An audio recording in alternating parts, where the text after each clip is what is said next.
Our knowledge of coronary atherosclerosis has changed dramatically in the last few years. New imaging techniques such as intravascular ultrasound, or IVUS, have made it possible to investigate atherosclerosis in its early stages. This video is devoted to broadening your understanding of the progression of early atherosclerosis. Atherosclerosis is a chronic disease resulting in the buildup of plaque. Atherosclerotic plaques develop and progress within the artery wall long before they begin to encroach on the lumen. Because they do not protrude into the lumen, they escape detection by conventional diagnostic tools like angiography. Recent research has also shown that these early atherosclerotic plaques, which are filled with lipid, are more likely to rupture and cause coronary events than more stable, advanced plaques that cause narrowing of the lumen. Coronary artery disease is a leading cause of morbidity and mortality worldwide. To reduce the extraordinary risk associated with CAD, early recognition of CAD and aggressive risk factor intervention are imperative. Elevated low-density lipoprotein, or LDL cholesterol, is strongly associated with an increased risk of cardiovascular events. Here you see LDL, HDL, white blood cells, and red blood cells in circulation. The majority of the cholesterol in the blood is contained in low-density lipoprotein, which transports cholesterol from the liver to nerve tissues, cell membranes, and other cells for metabolic purposes. The cholesterol in atherosclerotic plaques is derived mainly from excess LDL cholesterol. High-density lipoprotein, or HDL, is believed to function as a retrieval service, removing cholesterol from the circulation to the liver for excretion. For this reason, HDL is often referred to as the good cholesterol. Low levels of HDL cholesterol are considered an independent risk factor for cardiovascular disease. White blood cells, called monocytes, are wandering scavengers that have the primary function of consuming foreign or damaging substances. Monocytes participate in the atherosclerotic process by taking up residence within the vessel wall and consuming lipids. Red blood cells are the transporters of oxygen and other nutrients to the body's tissues. Atherosclerosis develops from complex interactions between LDL, constituents of blood such as monocytes, and cells in the arterial wall. The normal artery wall is composed of 3 layers: the intima, the media, and the adventitia.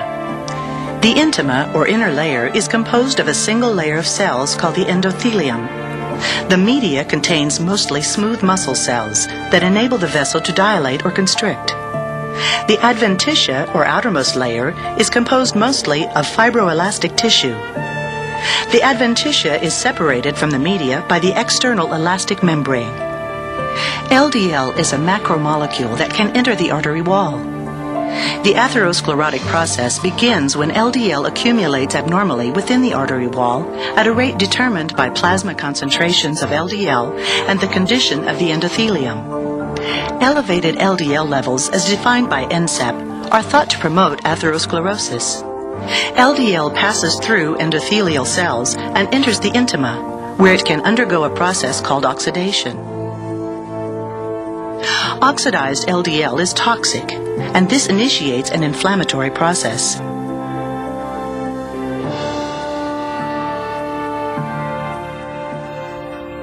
Monocytes respond by migrating from the bloodstream into the artery wall, where they mount the inflammatory response. Now called macrophages, they engulf the cholesterol-rich oxidized LDL and become foam cells.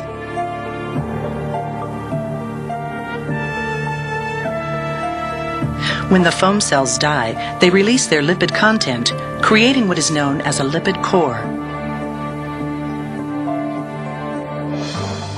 A fibrous cap consisting largely of collagens and elastin forms over the lipid core.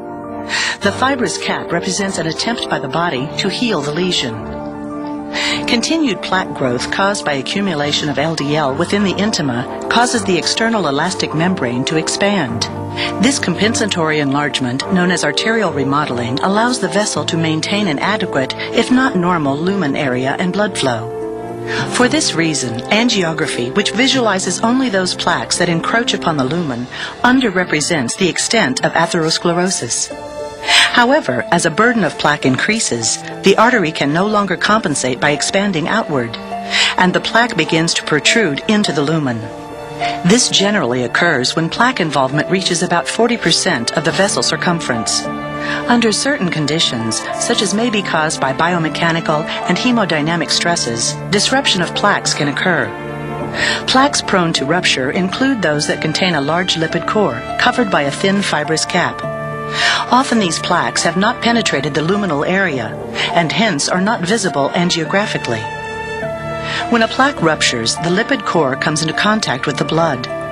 This sets the stage for the formation of a thrombus or clot.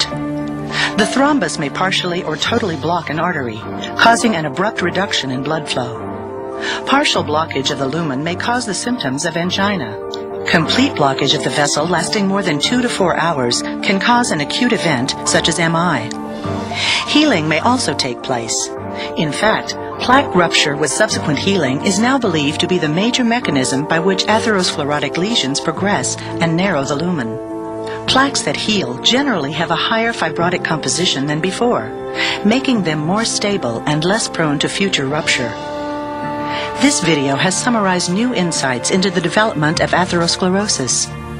Recent clinical research has focused on the important role of non-occlusive but vulnerable plaques in clinical events. In the early stages of atherosclerosis, plaques develop and progress within the intima without encroaching on the lumen. Because they do not protrude into the lumen, they generally escape detection by traditional diagnostic tools. The initial response of an artery to plaque growth caused by LDL accumulation within the intima is remodeling. The external elastic membrane expands while the lumen retains its normal shape, allowing the vessel to maintain blood flow. However, when the burden of plaque reaches about 40% of the vessel circumference, the artery can no longer expand outward, and the plaque begins to occupy the lumen.